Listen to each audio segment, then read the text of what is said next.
ছোট কালে হাফের মানে সাপকে বাড়ি দিলে সাপ ব্যথা পাইলে আবার আসতো। তোমরা সেটা রিসার্চ করো, রিসার্চ করে কি জানছো? সাপ কোনোদিনও আসবে না, সাপ আসবে না, যে অমুক যা গ্রানুঙ্গা যায় এই করে সব হলো ভুয়া। এরা কোনো অনুভূতি নাই। এটা কি করে ব্যথা পাইবো তখন এই শেষ। এটা কি করে পাইছো? হ্যাঁ, কি করে রিসার্চ করে পাইছি। রিসার্চ করে পাইছো? এটা তোমরা কোথায় গবেষণা করছি? কোথায় রিসার্চ করলা? করছি ইউটিউবে, করছি।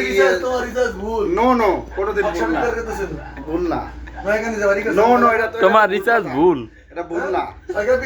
এখন এটা গ্রুপে এটা আমি গ্রুপ পেজে ছাড়া হোক, ফেসবুক পেজে সবার মতামত না হোক, সেকেন্ডার যে কথাটা বলছে নাম্বার বলেছে, নাম্বার সেকেন্ডারের কথাটা কতটুকু সত্য কতটুকু মিথ্যা কমেন্টের মাধ্যমে পাওয়া যায়। না না, তোমার রিসার্চ ভুল। এখন আমি অনেক করা দলিল দিতে পারো, যেমন হুজুরা যেমন দলিল দেয় আমি এমন দলিল সব প্রমাণ করব। তোমার রিসার্চ ভুল। নো, কোনোদিন ভুল না। এটা ছাড়ো, ফেসবুকে ছাড়ো। আবার কি কথা বলবা? সেকেন্ডারের কথা হইছে, কথা শোনো, বলো। আমার কথা শোনো। আচ্ছা, সাপ কখন ফেনাদের কামড় দিতে চায়? কখন চাই? কখন কামড় দিতে চায় ফেনাদেরা?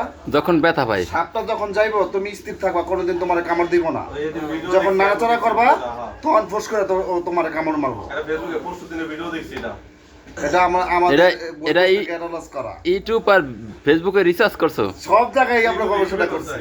হ্যাঁ, তুমি কি বলছো? সেকেন্ডারের কথা হইছে, সেকেন্ডারের কথা যে শুনবো, হ্যাঁ বেস্ট যাইতে পারবো। না না না না, এটা তো ফাউল কথা। না, এইটা বলা যাবে। তবে আমরা চাই এই ভিডিওটা হোক, সেকেন্ডারের যে সাক্ষাৎকারটা দিছে এটা ফেসবুকে দেওয়া যাবে না? আমার ইউটিউব চ্যানেল আছে, আমি সেখানে এটাকে আপলোড করব। পোস্ট করা হোক, সবার মতামত দেওয়া হোক কমেন্টের মাধ্যমে, ঠিক আছে? আমরা এটা কতটা সত্য এটা আমরা জানতে চাই, কারণ আমাদের অনেক কিছু জানা নাই। নো নো নো, আমি সবারই চিনি। রিসার্চ কইরা পাইছো সাপের ব্যথা দিলে সাপ আসে না? সাপ আসবে না। আসে না, আসে এলাকায় আসে। তারপরে জাতি সাপ আছে, জাতি সাপ, কোনো মাদ্রাসাতি সাপে সাপ আসবে না। আসে। সাপের কোনো অনুভূতি নাই। অনুভূতি নাই। যখন ব্যথাটা উঠলে ভুলে যায়, ও কখনো আসে না। সাপ কানে শোনে, সাপ ওই যে শোনে। বিন বাজাইলে আসে, এই আসে, সাপ ওই শোনে বুয়া কথা। জিব্রায়। সাপের কোনো বিন শব্দ শোনে না। তুমি নাচবা তালে তালে ওইটাও নাচবো, সাপ কিন্তু তুমি নাচবা না, সাপে ওটা কানে নাচবো শোনে না। না, কিন্তু সাপে জিব্বা আছে, জিব্বা পাইকিরা এটা এটা হাওয়া নাই।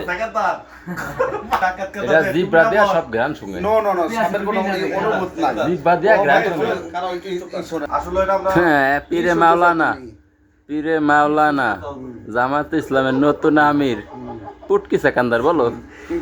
কি শুনবা বলো? সাপের বিষয়ে কি শুনতে চাও?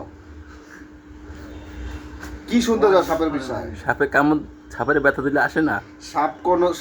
সাপের কোনো অনুভূত নাই, অনুভূত নাই, সাপের কোনো ব্যথা নাই। কোনো যখন ব্যথা নাই। ব্যথা দিবা তখন কতদিন পর ভুলে যায়। সাপে কোনোদিন কানে সাপ শুনে না। কিভাবে ফেনা ধরে? তুমি যখন স্থির থাকবা, সাপ তোমার পায়ের উপর দিয়ে গেলে তোমাকে সুপর মারবে না। সোর মারবে না। যখন তুমি একটু নাড়া দিবা তখন এই ফসল মেরে তোমাকে কামড় মারবে। কেমন মারবে? এটা সাপের হইলো বৈশিষ্ট্য। সাপ এই যে ব্যথা দিয়ে আসবা, আমি এবার তাপ কাজ ভাঙা দাও, কামিজ ভাঙা, এটা আমরা জানতাম না। এগুলো হলো বুয়া কথা। কিভাবে পাইছো এটা? কিভাবে পাইলা? হ্যাঁ, কিভাবে পাইলা? অ্যানালাইজ করছি আমরা। অ্যানালাইজ করছো? হ্যাঁ, ঠিক আছে, থ্যাংক ইউ।